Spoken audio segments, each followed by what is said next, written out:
Channel. सकाळी उठलं, नेहमीप्रमाणे चहा घेतला आणि दिवसाची सुरुवात केली. नीतूला कामावर जायचं होतं म्हणून पटकन टिफिन बनवायला घेतला. कद्दूची भाजी बनवली आणि लगेच पोळ्या टाकून घेतल्या आणि मग नाश्त्यासाठी पोहे बनवायला घेतले. पोहे बनवले आणि माझा भाऊ पण आला होता तर त्या दोघांना नाश्ता दिला. नाश्ता करून ते दोघे गेले कामाला आणि नंतर मी पण नाश्ता करून घेतला. तर सकाळी एवढी घाई असते आणि खूप सारा गोंधळ पडला होता घरामध्ये, त्यामुळं मी पण उभं टाकूनच नाश्ता करून घेतला आणि घरातील कामे घेतली आवरायला. भांडे वगैरे खूप सारे पडले होते ते घेतले घासून आणि मग किचन ओटा पण क्लीन करून घेतला. त्यानंतर पाण्याच्या बॉटल्स फ्रीजमध्ये भरून ठेवल्या आणि उन्हाळ्यामध्ये हे थोडं एक्स्ट्राचंच काम लागते. चला तर असो.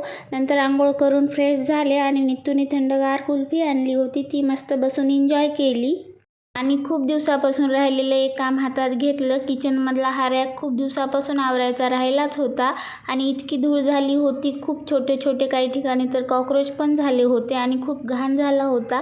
ते आज आवरायला घेतला. पूर्ण डबे बाहेर काढून ठेवले आणि काही डबे काही कामाचे नव्हते ते साईडला करून ठेवले आणि रॅक क्लीन करून पूर्ण धूळ झाडून घेतली. मग सगळे डबे स्वच्छ घासून उन्हामध्ये सुकायला ठेवून दिले.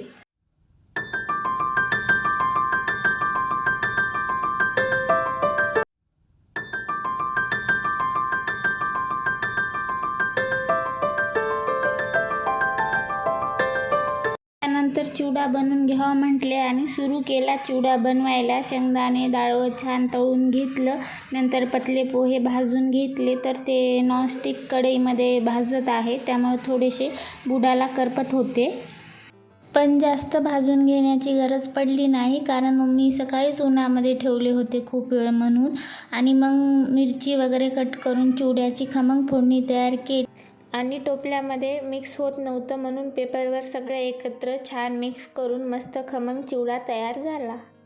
तोपर्यंत उन्हामध्ये ठेवलेले डबे छान सुकले होते. ते परत आणून रॅकमध्ये व्यवस्थित लावून सामान भरून ठेवले. त्यामुळे किचनही नीटनेटके झाले आणि खूप दिवसाचं राहिलेलं कामही पूर्ण झालं.